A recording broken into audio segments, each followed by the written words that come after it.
জায়গা নাই। স্কুল নাই, তার মানে তুমি ক্লাস 1 2 তে পড়ো না এখনো? জি না। ছোট ছোট বাচ্চা তাদের বাড়ির যে নৌকা আছে সেই নৌকা নিয়ে বেরিয়ে পড়লো এই চারপাশটা ঘুরে দেখার জন্য। এমন এক দৃশ্য দেখলাম যে দৃশ্য দেখে এখানে আটকে গেলাম। একটা ছোট ভাই হচ্ছে এই যে নতুন যে মাদ্রাসা সেখানে যাচ্ছে। ভাইটা বাস দিয়ে তৈরি কেন? তোমার এটা তো কিনতে পাওয়া যায়, কিনে দেয় কেউ? পরিবারের অভাব অনটনের কারণে একটা যে হাঁটার যে স্ট্যান্ড এটাও কিন্তু কেনার সামর্থ্য নেই এই পরিবারের বা এই ভাইয়ের। প্রতিদিন এভাবে মাদ্রাসা আসে, তার বন্ধুরা মিলে হচ্ছে এভাবে বসায় দেয়। নদী এলাকায় থাকি, নদী ভাঙে এই কুলে আইসি, জায়গা জমি নাই, এই যে অস্থায়ীভাবে যে জায়গার মধ্যে কাঠের মধ্যে মাইসের জমি নিতে পারি না। নদীমাতৃক এই দেশের বুকে বয়ে চলেছে আঁকা বাঁকা অনেক নদী। ব্রহ্মপুত্র নদ বাংলাদেশের কুড়িগ্রাম হয়ে বাংলাদেশে প্রবেশ করেছে। এই নদীর চরের মানুষের সুখ দুঃখের গল্প আপনারা প্রতিনিয়তই আমার চ্যানেলে দেখে থাকেন। এক এক ঋতুতে এক এক রকম সাজে সেজে উঠে বাংলার এই প্রকৃতি। বর্ষা মৌসুমে বাড়ির উঠানেই নদী চলে আসে। অভাবনটনে থাকা এই মানুষগুলোর সন্তানদের শিক্ষা ব্যবস্থা নেই বললেই চলে।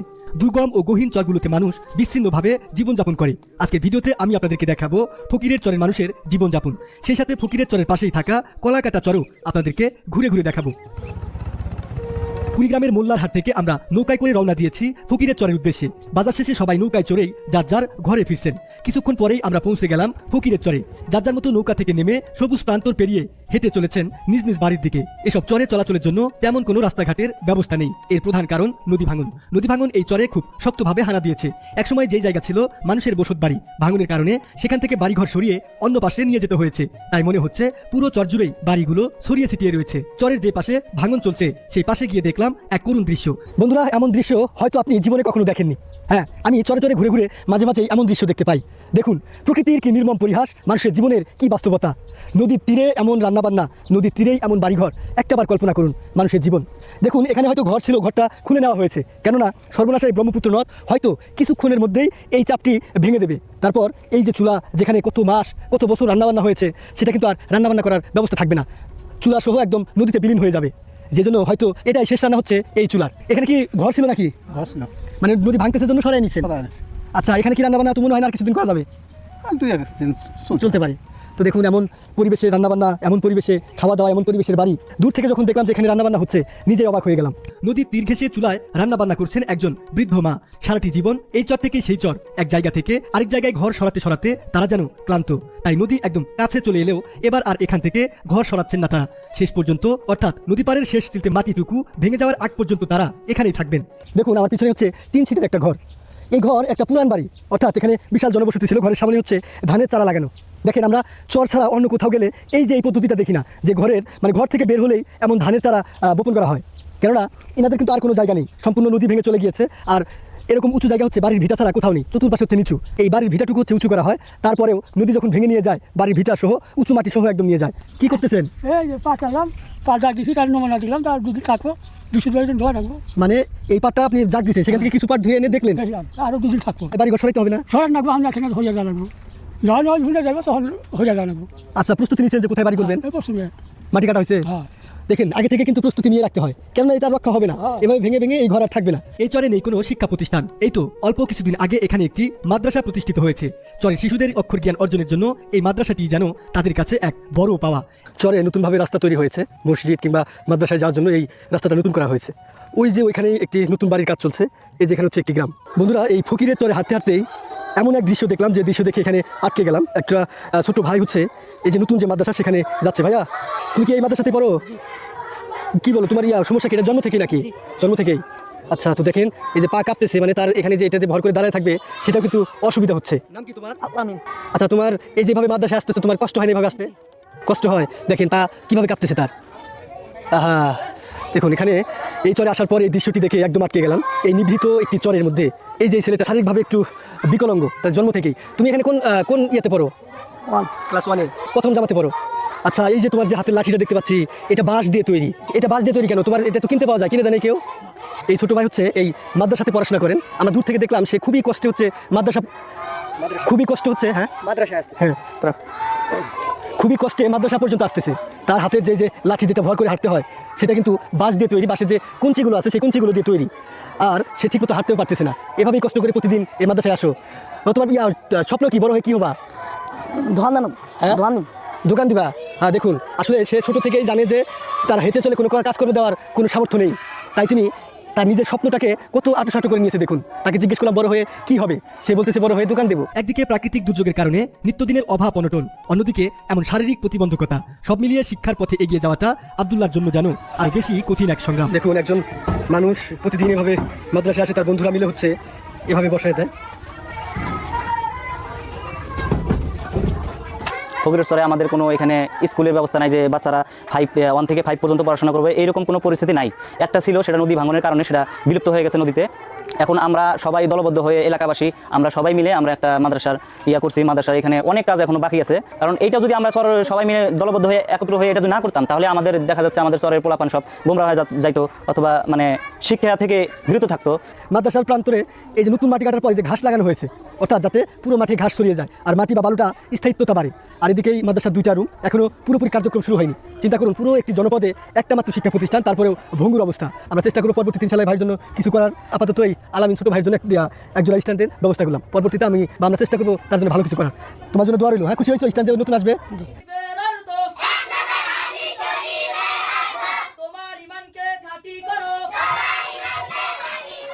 ফকিরের চর ঘুরে দেখা শেষে এবার আমরা এই চরের একটি নৌকায় করে রওনা দিলাম কলাকাটা চরের উদ্দেশ্যে। ব্রহ্মপুত্রের উত্তাল বুক চিরে ধীরে ধীরে এগিয়ে চলেছে আমাদের নৌকা। আমাদের সঙ্গে মাঝির সাথে একটি ছোট বাচ্চাও চলে এসেছে। ছোটবেলা থেকেই নদী আর নৌকার সঙ্গে তাদের বেড়ে ওঠা, তাই নদীর প্রতি তাদের সাহস আর স্বাভাবিকতাও অনেক বেশি। ব্রহ্মপুত্রের মাঝ বরাবর আসতেই হঠাৎ দমকা হওয়ায় নদী আরো উত্তাল হয়ে উঠল। ঢেউয়ের সঙ্গে নৌকাও কখনো অনেকটা উপরে উঠে যাচ্ছিল, আবার নিচে আছড়ে পড়ছিল।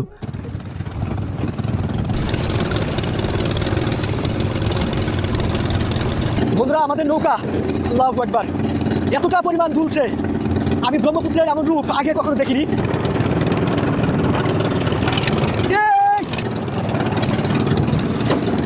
নদীর পানি ছিটকে এসে আমাদের শরীর ভিজে দিচ্ছিল। মাঝ নদীতে ব্রহ্মপুত্রের এমন রূপ সত্যি মনে আতঙ্কের সৃষ্টি করে। মানুষের প্রতিনিয়ত এমন যাতায়াত ভাবতেই অবাক লাগছে। মানুষ কিভাবে এত দূর পথ এতটা রিস্ক নিয়ে এখানে চলাফেরা করে।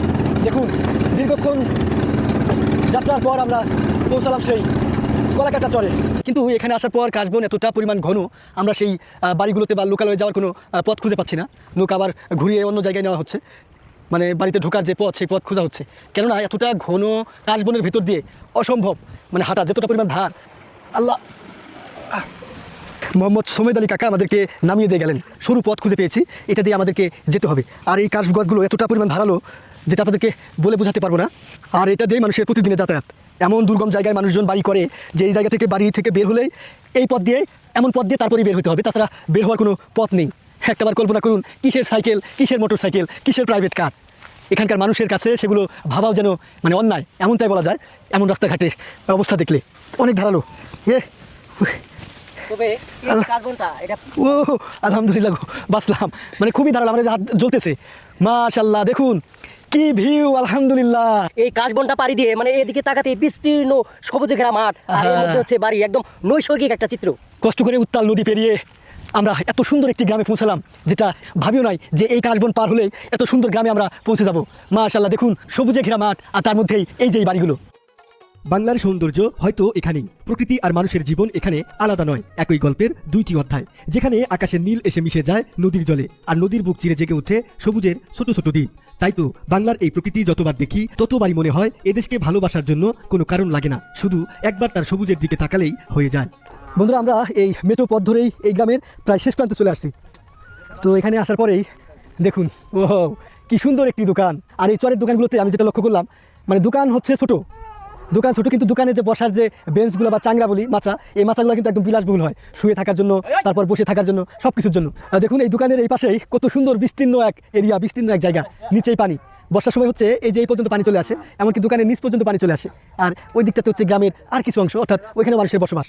আর এই যে এই প্রকৃতির মাঝে এত সুন্দর একটি দোকান, যেটা দেখে আসলেই এই দোকান পারে এখানে বসে চা খেতে ইচ্ছে করছে। এসব চরে 1 থেকে সর্বোচ্চ 2টি দোকান থাকে। বর্ষার দিনে সেই দোকানগুলোতে পৌঁছাতে পাড়ি দিতে হয় বিস্তীর্ণ জলরাশি। গ্রামের মানুষ নিত্য প্রয়োজনীয় জিনিস কিংবা 1 কাপ চায়ের জন্য এই পানি পেরিয়ে ছুটে আসেন। দেখলাম এমন পানির মধ্য দিয়ে এক ভাই হেঁটে চলে আসছেন দোকানে, শুধু 1 কাপ চা খাওয়ার জন্য। অপার সৌন্দর্যে ঘেরা এই চরজীবনের আড়ালে লুকিয়ে আছে এমন এক বাস্তব সময়ে প্রচুর পরিমাণে বৃষ্টি হচ্ছে। এই বৃষ্টির মধ্যে মানুষজন ঘর থেকে বাইরে বের হচ্ছে না, আর নদীর পানি অনবরত বেড়েই চলেছে। যে জন্য এই বৃষ্টির পরিবেশটা আপনাদেরকে একটু দেখানোর জন্য আসলাম। দেখে আসলে বৃষ্টির মধ্যে মানুষজন বাইরে বের হয়েছে কিনা। কার নৌকা এটা? দেখেন এত ছোট একটা বাচ্চা এত বড় একটি নৌকা নিয়ে এখন কোথায় যাচ্ছ? একটু জোরে বলো, কোথায় যাচ্ছ? ওই ওকে কেন বেড়াবা এমনি? দেখেন এখানকার বাচ্চারা হচ্ছে এই নৌকা নিয়ে খেলা করে, যেহেতু বাড়ি হচ্ছে এই যে বাড়ি, আর বাড়ির পাশে হচ্ছে এই যে এই নৌকাটা দাঁড় করানো, আর এই নৌকাটা হচ্ছে এদের নৌকা। নাম কি তোমার? আমার নাম সাপাও হ্যাঁ, সাপাও সাব্বাও। তো এই সাব্বা হচ্ছে তার নৌকা নিয়ে, এমনিতে যে বর্ষার পানি বাড়ছে এই বর্ষার পানিতে হচ্ছে এই নৌকা নিয়ে ঘুরবে। বন্ধুরা, ছোট ছোট বাচ্চা তাদের বাড়ির যে নৌকা আছে সেই নৌকা নিয়ে বেরিয়ে পড়লো এই চারপাশটা ঘুরে দেখার জন্য। এই যে এত বড় একটি নৌকা, এই নৌকা কিন্তু আমিও চালাতে পারবো না, কেননা এটার এক অভিজ্ঞতার দরকার আছে। এই নৌকা নিয়ে এনারা হচ্ছে এই ছোটো ছোটো বাচ্চা হচ্ছে পুরো চর ঘুরে এই বর্ষার পানিতে, এমনকি নদীতেও এরা হচ্ছে নৌকা চালাতে পারে, পুরো চর ঘুরে তারপর আবার এই বাড়ির সামনে চলে আসবে। দেখুন নৌকা অল্প পানিতে আটকে গেছে, যে জন্য একজন নেমে পড়েছে, সেই নেমে ধাক্কা দিচ্ছে। তাদের খেলাধুলার মাধ্যমও কিন্তু ভিন্ন। বর্ষা এলেই বদলে যায় চরের চিরচেনা রূপ। চারদিকে শুধু পানি আর পানি, তার মাঝেই জেগে থাকে ছোট ছোট ঘর, কাশবন আর মানুষের বেঁচে থাকার গল্প। নৌকায় তখন হয়ে ওঠে মানুষের চলার পথ। খুব ভোরেই বৃষ্টির মধ্যে ঘর থেকে বেরিয়েছিলেন কেউ কেউ, চর থেকে গরুর খাদ্য নিয়ে বাড়িতে ফিরলেন। আর বর্ষার সময় বাড়ির উঠানেই বা বাড়ির সাথেই নৌকা চলে আসে। তো এই যে কাকা বৃষ্টির মধ্যেই, এতক্ষণ অঝোরে বৃষ্টি ছিল, একদম ঝুম বৃষ্টি, এখন কিছুটা কমেছে। এই বৃষ্টির মধ্যে এই কাকা একদম ভরে গিয়ে তার যে গরুর জন্য কেটে আনলে, তাই না? এগুলো গরু খাবে। কতদিনের পিয়া নিয়ে আসলেন? কয়টা গরু আপনার? কেননা এই চরের মানুষজনের গরুটাই হচ্ছে সম্বল, এই গরুকে প্রচুর পরিমাণে যত্ন করতে হয়। এই চরে বর্ষা মানে শুধু পানি আর কাদা নয়, বর্ষার সঙ্গে মিশে আছে মানুষের পরিশ্রম, শিশুদের ছোট্ট ছোট্ট আনন্দ আর নদীকে ঘিরে বেঁচে থাকার এক সহজ সরল গল্প। ওই যে পানির মধ্যে যে বাড়িটি দেখতে পাচ্ছেন, ওইখানে কিন্তু আমরা এখন যাচ্ছি নৌকায় করে। একদম চারপাশে নেই কোনো বাড়িঘর, তাদের বের হওয়ার একমাত্র উপায় হচ্ছে নৌকা। যখন একটু পানি কম ছিল তখন কিন্তু মানুষ পায়ে হেঁটেই ওইখানে মানে যেতে পারতো, কিন্তু এখন এমন একটা সিচুয়েশন হয়েছে, বর্ষায় পানি বেড়ে গেছে, আশেপাশের খালবিল ভরে গেছে, নদীর পাশের এই বাড়িটি এখন একদম জলাবদ্ধ হয়ে গেছে। এভাবে প্রায় 5 থেকে 6 মাস তাদেরকে এভাবেই জলের মধ্যে বসবাস করতে হবে। একবার কল্পনা করুন, এখানকার মানুষ অন্য কোনো বাহন ব্যবহার করতে পারে না, হয় কলা গাছের ভেলা, হয় নৌকা। চলে আসলাম সেই ভাসমান বাড়িতে, কি সুন্দর পানির মধ্যে ভাসছে মনে হয় এই বাড়িটি। হ্যাঁ, বাড়ি উঠানে নৌকা এসে ভিড়ল, আর আমি এখন এই যেভাবেই নেমে যাচ্ছি। এখানে কতদিন আগে বাড়ি নিয়ে আসছেন? এখানে বাড়ি নিয়ে আসি এই মাস আনেছি। 1 মাস আগে তোমার এখানে পানি ছিল? পানির মধ্যে তো ভিটা বানছি আমি, মানে এরকম পানির মধ্যেই বালু কেটে ভিটা করছেন? বাড়ি ওখানে যে থাকে না, ওখানে ভাঙা যায়। চরের মাসে এটা তো বছর বছর বাড়ি ভাঙা লাগে, কেই বছর আন্তর ভাঙে, কেই 2 বছর থাকে, কেই 5 বছরও থাকা যায়, এটা কোনো গ্যারান্টি নেই। তো এখানে আসার পর দেখলাম যে ভাইয়ের মোটামুটি গোয়াল ভর্তি গরু দেখলাম, সব আপনার? না ভাই, সব আমার না। কার? মিশা কথা কাজ হবে না, এগুলা দাম ধরা নিছে কত, মানে আদি নিছেন? আর যে মহিষ? বসা আমার। যাক মাশাআল্লাহ, এই চরের মধ্যে অনেকে খুবই পরিশ্রম করে তারা কিন্তু সাবলীল জীবনযাপন কাটায়। তাহলে এই গরু মহিষ পালা এই বর্ষা মৌসুমে একটু কষ্ট? বর্ষা আমার 6 মাস কষ্ট আছে আমাদের, প্রচুর কষ্ট। আর শুষ্ক মৌসুমে একটু সুবিধা হয়? বর্ষা শুকালে একটু সুবিধা হয়, দাগে আইটা চলে খাইতে পারে।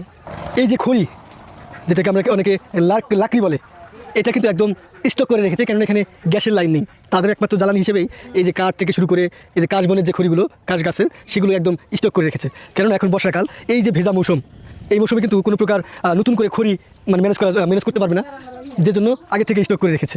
একটা রান্নাঘর সুন্দর সন দিয়ে তৈরি, এখনও মানে কমপ্লিট করা হয়নি। আর এই রান্নাঘরে ঢুকলেই এই যে দেখুন মাটির চুলা, তারপরে যে পেঁয়াজ রেখে দিছে, কুমোর থেকে শুরু করে সব কিছু রেখে দিছে। আর এদিক দিয়ে তাকালেই এই যে নদী, নদীর পাশেই এই যে এমন হচ্ছে রান্নাঘর। মোহাম্মদ বেলাল হোসেন ভাইয়া, তুমি পড়াশোনা করো না? কেন? এখানে স্কুল নাই, পড়াশোনা করার জায়গা নাই। স্কুল নাই? তার মানে তুমি ক্লাস 1 2 তেও পড়ো না এখনো? হেই কি বলো, এখানে তো মাদ্রাসা আছে, মাদ্রাসায় পড়তে হয় নাই? মাদ্রাসায় তো পড়ার মতো সবারই সামর্থ্য লাগে, সবাই তো সেই সামর্থ্য নাই। মাসে বছরে বেতন দেন আগে, মাসে মাসে কাপড় বানানো নাই, আর কত কত বই খাতা সব তো আমাদেরই বন্ধ। বন্ধু বন্ধু আছে যে যাদের সামর্থ্য বেশি, তারা ওই কামিয়ে যা বাকি গোষ্ঠী আছে, সেটা কামিয়ে যা পড়ে, আঙুর বাকি গোষ্ঠী নাই, বাড়ি নাই, কারবাতে যা করবো ওখানে। আচ্ছা, তো এই ছোট ভাই যেটা বুঝাইলো যে এই যে চরের মানুষজন তাদের আত্মীয় যদি কাইম বলতে, অর্থাৎ এই যে চর অঞ্চল বাদে ওই পারে যাদের ওইখানে বাড়ি ঘর আছে আত্মীয় স্বজনের, সেখানে থেকে পড়াশোনা করে। আর হচ্ছে এই ছোট ভাই এর হচ্ছে কাইমের মধ্যে তেমন কোনো আত্মীয় স্বজন নাই, যে জন্য সে সেখানে থেকে যে পড়বে সেই ব্যবস্থাও নাই, যে জন্য ছোটবেলা থেকেই। তুমি এখন কি কাজ করো তাহলে বাড়িতে? বাড়িতে বাবার সাথে কৃষি কাজের হাতি দেয়। 12-13 বছর বয়স হবে, এই বয়সেই তার বাবার সাথে সহযোগিতা শুরু করেছে কাজে। এই যে আমাদের নৌকার কথা বললাম, নৌকা ভাড়া পাওয়া যাবে কিনা, পরে যে নৌকা দিয়ে ঘুরায় নিয়ে আসলো, এখনই সংসারের হাল ধরেছে। এভাবেই শিক্ষা প্রতিষ্ঠানের অভাবে চরের এই বাচ্চাগুলো জীবনে বড় কিছু হতে পারে না, ছোট থেকেই সংসারের হাল ধরে কৃষিকাজেই কাটিয়ে দেন সারা জীবন। নদী ভাঙনের কারণে শিক্ষা প্রতিষ্ঠানও এক চর থেকে অন্য চরে স্থানান্তরিত করতে হয়। এমনকি স্থানান্তরিত করার পরেও আবার কয়েক বছর পর নদী ভেঙে সেই স্কুলটিও ভেঙে যায়। এভাবেই ভাঙা গোড়ার মধ্যে চলে চরের এই মানুষের জীবন। এবারে কোনো উঠান নেই, দেখুন একদম এই পাশে একটা আর এই পাশে একটা, 2টা ঘর একদম মুখোমুখি। কেননা এই মানুষগুলো কিন্তু অন্যের জমিতে এই বাড়িগুলো করে, তাদের নিজস্ব জমি হয়তো নদীর ভিতরে বা নদী বিলীন হয়ে গেছে। এই সব জায়গায় আসার পর অন্যের জমিতে ভাড়া নিতে আবার টাকা পয়সা লাগে, তো যত কম জায়গা নেবে তত ভাড়া কম, তাই সামর্থ্য অনুযায়ী মানুষজন জায়গা নেয়। এই বাড়ির জায়গা খুবই কম। আমাদের কুড়িগ্রামের মানুষগুলো ঢাকা থেকে শুরু করে দেশের বিভিন্ন প্রান্তে কাজ করতে যায়, রাজমিস্ত্রি থেকে শুরু করে তাঁত শিল্প সব কিছু, কিন্তু সেখানে কাজ করে এনে এখানে সংসার চালাতে কিন্তু ওগুলো শেষ হয়ে যায়। সেই সংসার চালানোর পর আবার যে একটি ঘর করবে সেই ঘর করার সামর্থ্য থাকে না। এই যে এখানে আরেকটি বাড়ি দেখতে পাচ্ছি, আপনার বাড়ি? মানে দেখলাম যে কাশফুল বা এই যে কাশের গাছ মাথায় করে নিয়ে আসলেন, এগুলো কি গরুকে খাওয়ান? এগুলো গরু খায় কি বলেন, এই যে আশেপাশে যেগুলো দেখছি এগুলো সব গরুই খায়? না, এগুলো খায় না, যেগুলো ধার হয়েছে সেগুলো খায় না। ধার ছাড়াগুলো কোথায় পাওয়া যায়? ওই চরের মধ্যে, ওই যে ওই চরে। হ্যাঁ, নৌকা দিয়ে যা কেটে নিয়ে আসলেন? নৌকা নিয়ে কেটে নিয়ে আসি। কতদিনের ঘাস কেটে নিয়ে আসলেন একবারে? এই 4-5 দিন যাবে, 4-5 দিন পর আবার যেতে হবে? আবার যাইতে হবে। এই জমিটা নিজেরই, নিজেরই উঠছে? এখানে কত বছর ধরে ব্যবহার করছেন? এই 2 বছর এর আগে পানি নিচে ছিল? পানি নিচে ছিল। কত বছর পর এই জমিটা উঠছে বেশি? এটা কমসে কম মনে করেন যে আমরা যখন ছোটো ছিলাম তখন ভাঙছে, হ্যাঁ। আবার এই যে কিছুদিনের মধ্যে ভাসছে, আবার ভেজে ভাঙতেছে। এই যে বাড়ি উঠানে একটা সাইকেল দেখতে পাচ্ছি, কোনো বাড়িতে কিন্তু সাইকেল এরকম দেখি নাই সরি। আপনার একটা সাইকেল দেখতে পাচ্ছি, সাইকেল তো আবার নাই, চেন নাই না, কেন? চালানোর মতো জায়গা নাই। ও, মানে সাইকেল চালানোর কোনো জায়গায় নাই। জায়গা নাই। তো আপনাদেরকে চর কিন্তু ঘুরে ঘুরে দেখালাম, এই চর কিন্তু রাস্তাঘাট নাই, কেন বাড়ি ঘর ভেঙে একদম এলোমেলো নতুন করে ঘর করছে সবাই, যে জন্য রাস্তাঘাট হয়নি, যে জন্য এই যে সাইকেলটা আগে হয়তো এখান থেকে মোল্লার হাটে সাইকেল দিয়ে যাইতেন, হয়তো হ্যাঁ, কিন্তু এখন এই সাইকেল চালানোর মতো জায়গা নাই, নৌকা দিয়ে মোল্লার হাট যেতে হয়। হ্যাঁ, তাহলে সাইকেল এভাবে রাস্তা থাকবেই। এইভাবে থাকবে আর কি করবেন। তো শুনলেন, একটা সময় এই চরের রূপ ছিল একরকম, কিন্তু কয়েক বছরের ব্যবধানে এসব চরের রূপ একদম পরিবর্তন হয়ে যায়। অনেক চরে আপনাদেরকে দেখিয়েছিলাম যে মোটর সাইকেল কিনে রান্নাঘরে রেখে দিয়েছে, খড়ির উপর রেখে দিয়েছে, কেননা মোটর সাইকেল আছে, চালানোর মতো কোনো রাস্তা নেই, চালানোর মতো কোনো ব্যবস্থা নেই। বন্ধুরা, আজকের এই ভিডিওটি এখানেই শেষ করছি। দেখা হবে পরবর্তী কোনো এক নতুন এপিসোডে।